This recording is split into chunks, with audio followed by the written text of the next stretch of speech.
చేశారు. రాజ్యాంగంలో మనకి ప్రాథమిక విధులు, హక్కులు అన్ని కల్పించబడ్డాయి.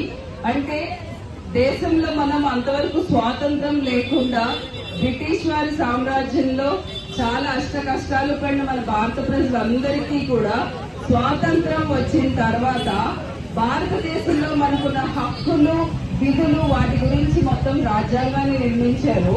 సో పిల్లలందరూ సోషల్లో చదువుకుంటారు రాజ్యాంగం విధులేంటి, హక్కులేంటి అనేది.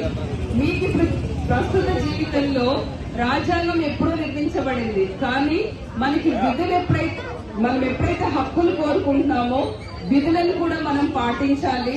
అది ఎప్పుడు ఇంపార్టెంట్. ఎందుకంటే మన సమాజాన్ని బాగుపరచాలి అంటే మనం బాధ్యత తీసుకోవాలి.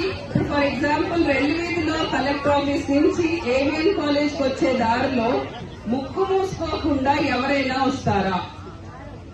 రారు. నేను కాలేజ్ కి వచ్చేటప్పుడు రోజు అనుకుంటాను, మాకు ఎన్సీసీ యూనిట్స్ ఉన్నాయి, ఎన్ఎస్ఎస్ యూనిట్స్ ఉన్నాయి. అంటే రాజ్యాంగం గురించి చదువుకునేటప్పుడు మన ప్రదేశాన్ని మనం శుభ్రపరచుకోవాలనేది నా ఆలోచన అండి. నా కోరిక ఒక్కటే, ఏవిఎన్ కాలేజ్ ఇన్ఛార్జ్ ప్రిన్సిపల్ గా 2 months క్రితం నేను ఛార్జ్ తీసుకున్నాను.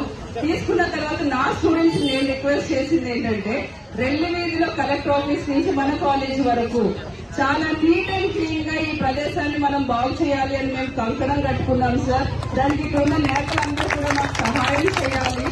అలాగే 165 ఏళ్ల క్రితం స్థాపించిన మహోన్నతమైన కాలేజీ చాగంటి కోటేశ్వరరావు గారు, అలాగే అల్లూరి సీతారామరాజు గారు చదివిన కాలేజీలో పనిచేస్తున్నాము. వాళ్ళు చదివిన కాలేజ్ సరౌండింగ్స్ లో మీరు అందరూ ఉన్నారు. కాబట్టి ఈ ఏరియాని, ఈ కాలేజ్ ని పరిరక్షించుకునే బాధ్యత మనందరి మీద ఉంది. సో మీరందరూ కూడా మాకు సహకరించి ఈ ఏరియాని బాగు చేయాలని నేను కోరుకుంటున్నానండి. Thank you so much.